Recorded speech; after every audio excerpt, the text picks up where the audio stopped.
Assalamualaikum warahmatullahi wabarakatuh. Pada video kali ini, saya akan bentangkan Citra Apresiasi Alam dan Warisan Laut kepada Mentor Dr. Muhammad Rizal bin Ismail dengan kod MPU 3132E Palang Semester 1. Sebelum itu, saya perkenalkan, nama saya Nurul Amira Izzati binti Mazlan dengan nombor matrik S66902 dengan program Sarjana Muda Pengurusan Maritim dengan kepujian. Terdapat 3 elemen citra yang telah saya ikuti, iaitu elemen yang pertama ialah sukan dan rekreasi, elemen yang kedua ialah komunikasi dan elemen yang ketiga ialah seni dan budaya. Okey, kita pergi kepada elemen citra yang pertama, iaitu sukan dan rekreasi. Terdapat 2 program yang telah saya seterai, iaitu program yang pertama ialah Industry Classroom Basic Wilderness First Responder dan program yang kedua ialah Talk Esport on Yachts. Baiklah, kita pergi kepada program yang pertama, iaitu program Industry in the Classroom Basic Wilderness First Responder yang bertarikh 19 Januari 2023 bermula pada pukul 2 PM hingga 4 PM. Anjuran daripada kursus rekreasi luar bertempat di Kisco Webex. Objektif daripada program ini ialah dapat menambah pengetahuan peserta tentang tindakan yang perlu diambil dalam menghadapi situasi kecemasan dan dapat memahami serta mengaplikasikan kemahiran asas sebelum memberi bantuan kecemasan kepada bangsa. Aktiviti yang dianjurkan antaranya ialah mendengar intipatif ceramah daripada Encik Muhammad Khairul bin Abu Bakar, Setiausaha Terengganu Nature Guide Association, dan hasil pembelajaran yang saya dapat daripada program ini ialah saya dapat mengetahui tindakan yang perlu diambil semasa menghadapi situasi kecemasan dan dapat mengaplikasikan kemahiran yang diperoleh kepada mangsa semasa kecemasan.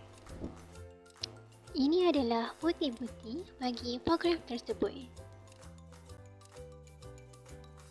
Baiklah, kita pergi kepada program yang kedua, iaitu program Talk Esport on Yachts yang bertarikh 24 Januari 2023 bermula pada pukul 8 PM hingga 10 PM.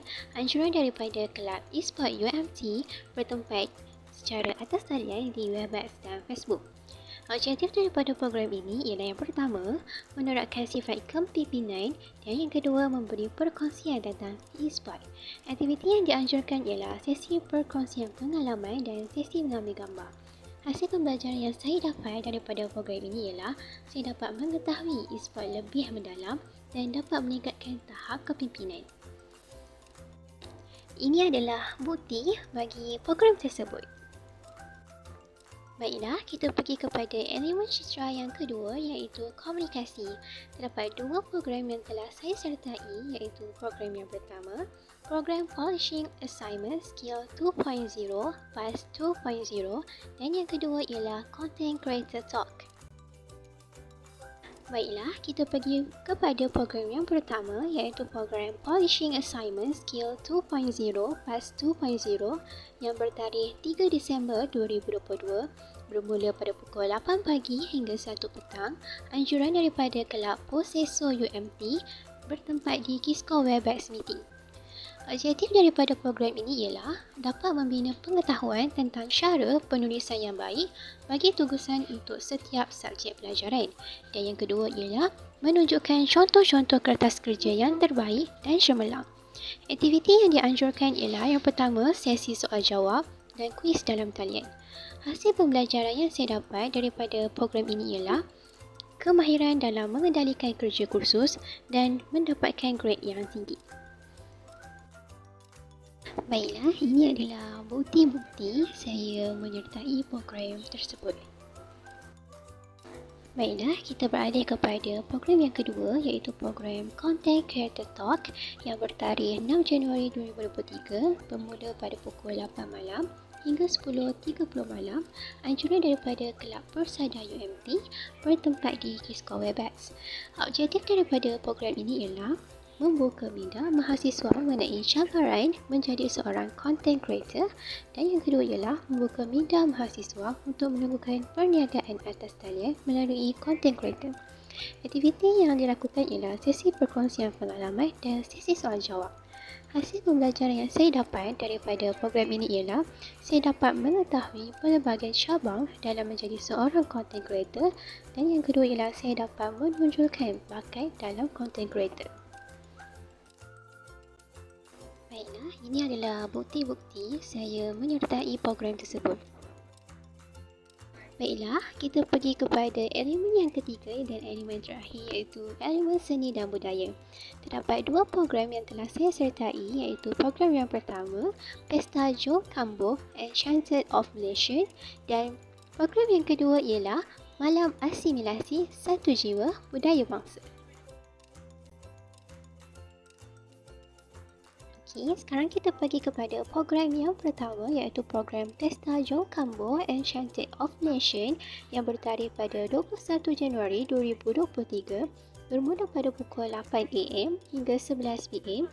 Anjuran daripada Kelab Kebudayaan Sarawak UMT bertempat di Dewan Sultan Mizan.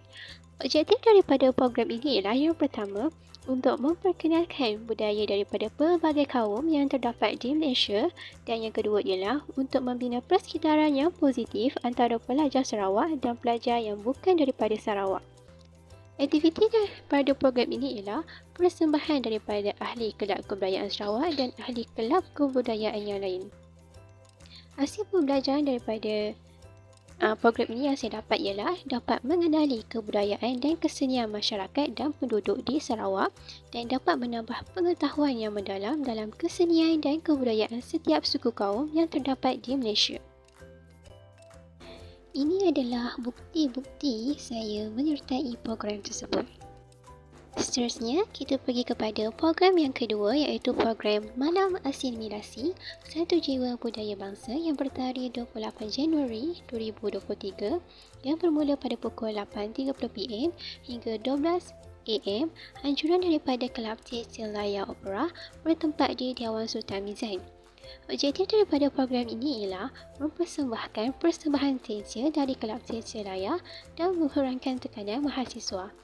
Aktiviti yang dianjurkan ialah menyaksikan persembahan daripada beberapa artis dan cabutan bertuah.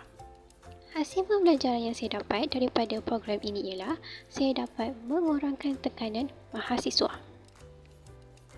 Ini adalah bukti-bukti saya menyertai program tersebut. Okey, sekarang kita akan masuk kepada pembentangan konservasi, apresiasi alam dan warisan laut. Ini adalah kaedah-kaedah pembuatan kompos sisa makanan. Kita beralih kepada bahan-bahan membuat kompos. Bahan-bahan membuat kompos yang pertama ialah tong kompos, batang pad, penapis, biokatalis, penutup dan sisa makanan sayur. Kaedah penyediaan tanah kompos. Terdapat dua kaedah, iaitu kaedah pasu dan kaedah tanaman batas. Dan kaedah yang saya gunakan ialah kaedah pasu kerana lebih mudah dan tidak memerlukan modal yang besar. Baiklah, kita pergi kepada fasa-fasa penghasilan kompos. Fasa yang pertama ialah fermentasi, fasa yang kedua ialah pematangan kompos, dan fasa yang ketiga ialah penanaman dan penjagaan tumbuhan herba. Baiklah, kita pergi kepada fasa yang pertama, iaitu fasa fermentasi.